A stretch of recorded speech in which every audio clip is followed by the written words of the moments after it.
मुस्लिम भारत विश्व गुरु बनने की कगार पर है, जिसे हमारा कायर हिंदू कह भी नहीं सकता।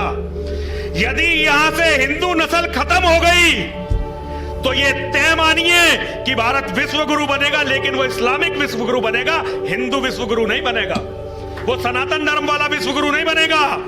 आज भी पूरी दुनिया का बहावी इस्लाम, जिसके सबसे बड़े संगठनों में सबसे पहला नाम है आज आईएस का, दूसरा नाम है अलकायदा का, तीसरा नाम है तालिबान का। इनका यदि हेडक्वार्टर, इनका यदि दिमाग आपको ढूंढना है तो अरब में नहीं मिलेगा, अफगानिस्तान पाकिस्तान में नहीं मिलेगा, वो भारत के सहारनपुर जिले के देवबंद कस्बे के दारुल उलूम में मिलेगा। मेरे बच्चों, हो सकता है मेरी बातें आपको अजीब लगती हो, लेकिन मैं एक बहुत छोटी नटसेल में एक बात कहकर अपनी वाणी को विराम दूंगा। हमारी मां है और हमारी मां को कई बीमारियां हो गई हैं। एक उसके यहां पर एक मुहासा हो गया है, मेरी मां के चेहरे पर मुहासा हो गया, और मेरी मां को डायबिटीज भी हो गई है, मेरी मां को थायराइड भी हो गई है, और सबसे विकट तो यह है कि मेरी मां को कैंसर भी हो गया है। और कैंसर कहां हुआ है? कैंसर हुआ है दिल और लीवर के पास में। अब हम लोगों का पूरा ध्यान इस चीज में है कि हमारी मां का ये मुहासा ठीक हो जाए, बाकी बीमारी देख ली जाएंगी। हम लोग अपनी मां का कैंसर नहीं देख रहे, जो उसकी जान लिए बिना छोड़ेगा ही नहीं। हमारा सारा ध्यान जो है केवल और केवल मुहासों में है। ये नक्सलवाद, ये ईसाईवाद, ये जितने भी वाद हैं, ये सारे के सारे हमारे चेहरों पर मुहासे हैं, हमारी मां के चेहरे पर, जिस मां का नाम है धरती माता। मैं भारत माता को नहीं मानता, क्योंकि मेरा धर्म मुझे ये सिखाता नहीं है। मेरे धर्म ने मुझे सिखाया माता चे पार्वती देवी, पिता देवो महेश्वरा, बांधवा से भक्ताश्च स्वदेशो भुवंत्रियम। देवादिदेव भगवान महादेव शिव हम सबके पिता हैं। जगत जननी मां जगदम्बा हम सबकी माता हैं। दुनिया में हम जितने भी शिव भक्त हैं, सब एक दूसरे के लिए भाई बहन हैं, और दुनिया के तीनों लोग हमारा अपना ही घर है। तो ये छोटा सा भूखंड हमारी अपने धर्म में, हमारे अपने शास्त्रों में कहीं था नहीं। वास्तव में हमारी माता का नाम है धरती माता।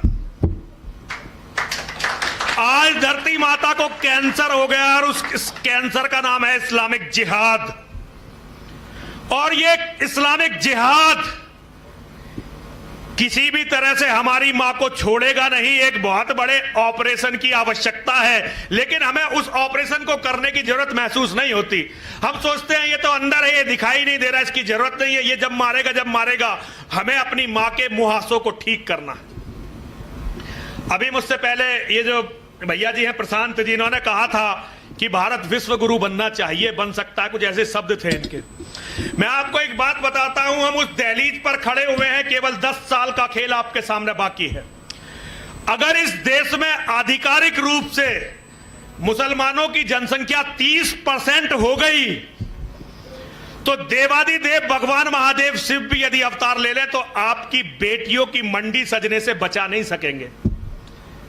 फिर यह तय हो जाएगा कि हम हिंदुओं के घर में जो भी बेटी पैदा होगी, वो या तो मुसलमानों की रखेल बनेगी, या मुसलमान उसका बलात्कार करके उसे मंडियों में बेच देंगे, जैसे वो यजीदियों की बेटियों के साथ इराक में करते हैं, मिस्र और सीरिया में ईसाइयों की बेटियों के साथ करते हैं, पाकिस्तान बांग्लादेश में वो हिंदुओं की बेटियों के साथ करते हैं। और बहुत बड़ा ये कांड पश्चिमी उत्तर प्रदेश, जहां आप बैठे हो, यहां भी होता है। लेकिन हिंदू का दुर्भाग्य है, यहां पर बैठे हुए लोग छत्तीसगढ़ की बात करेंगे, यहां पर खड़े हुए लोग, यहीं पर खड़े हुए लोग हिमाचल प्रदेश की बात करेंगे, बंबई की बात करेंगे, इंग्लैंड और अमेरिका की बात करेंगे, लेकिन यहां की बात नहीं करेंगे। इस देश का बहुत बड़ा दुर्भाग्य है, हम केवल उन्हीं राज्यों की समस्याओं को लेते हैं जहां चुनाव आने वाला होता है। हमें केरल में मरती हुई कटती हुई गाय दिखाई दे जाती है, वहां मरते हुए हिंदू दिखाई दे जाते हैं। हमें बंगाल में मरता हुआ हिंदू दिखाई दे जाता है, लेकिन पश्चिमी उत्तर प्रदेश क्योंकि चुनाव हो चुका है, यहां हिंदू के साथ कोई प्रॉब्लम हो तो हमें उसे देखने की कोई जरूरत नहीं पड़ती। जबकि मैं आपसे बताना चाहता हूं कि पूरी दुनिया अपने अपने धर्मों में बटी हुई है। एक बहुत बड़ी बात, अभी बगदादी का यहां नाम लिखा हुआ है। आप लोगों को एक बहुत बड़ा ज्ञान होगा कि ये बगदादी कोई अरब की पैदाइश है, इस बगदादी का दिमाग कोई अरब ने बांधा है। कोई अगर आप में से पत्रकार हो तो मेरी बात को नोट करें। मैं एक बात बहुत आपको बताना चाहता हूं जो हिंदुस्तान में किसी की हिम्मत नहीं है बोलने की। ये यजीदी कौम कोई आज से नहीं है। मोहम्मद साहब के समय में भी ये कौम उसी जगह थी जहां ये रह रही थी, अरब में, मेसोपोटामिया में, जहां आज इराक है, वहां ये पहले भी रहती थी। अभी ये कौम अचानक क्यों मार दी गई, अभी कौम क्यों खत्म कर दी गई? कभी आपने इसका विश्लेषण किया है? इसका विश्लेषण है कि अरब के मुसलमान बहुत, मेरी 2 बच्ची बैठी हुई हैं, लेकिन मेरे सब, मुझे आप दोनों बेटियां जरा क्षमा करेंगी, लेकिन ये इन्हें सुनाने के लिए बहुत जरूरी है।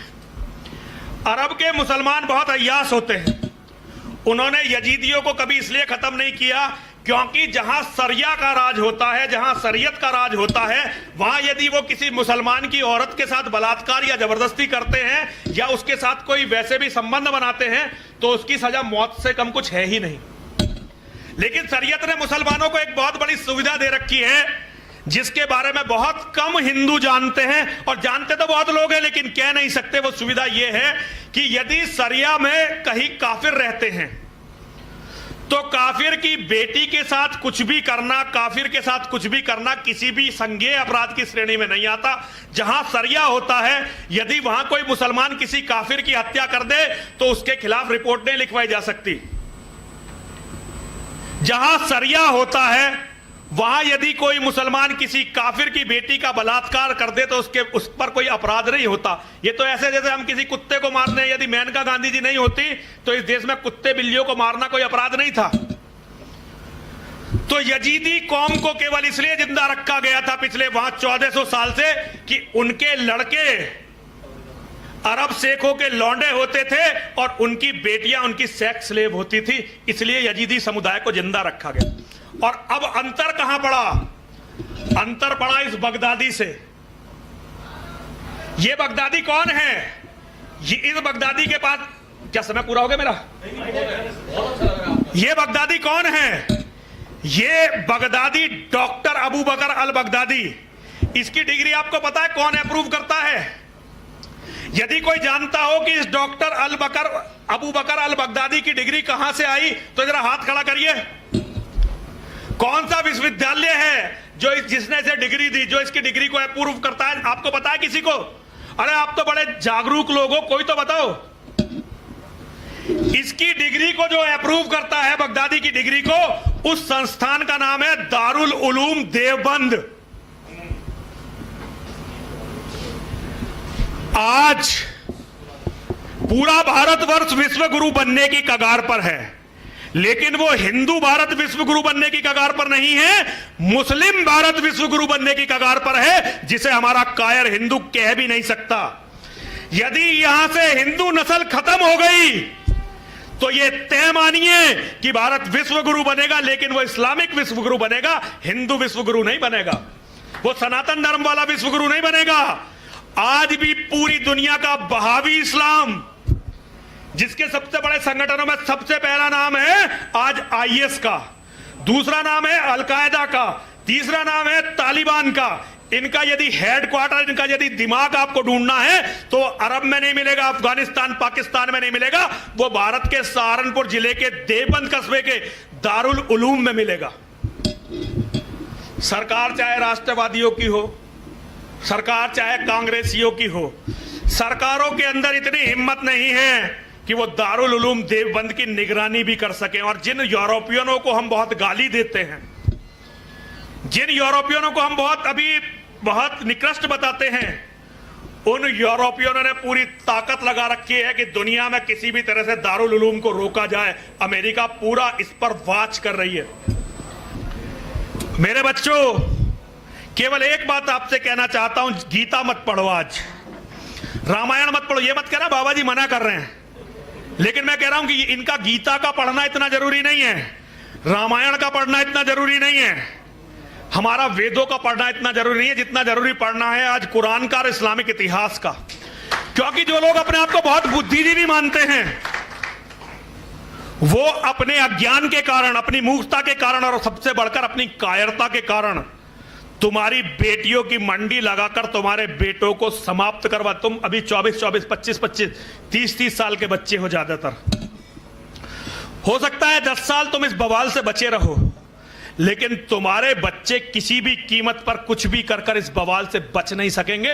और उस दिन तुम्हें बाबा नरसिंहानंद याद आएगा कि एक पागल सा दिखाई देने वाला बाबा था, उसने बहुत कहा, लेकिन हम नेताओं पर विश्वास करते रहे, हम बड़े लोगों पर विश्वास करते रहे, हमने उस पर विश्वास नहीं किया, और आज हमारी ये हालत वही हो गई जिसके बारे में वो बोलता रहा था।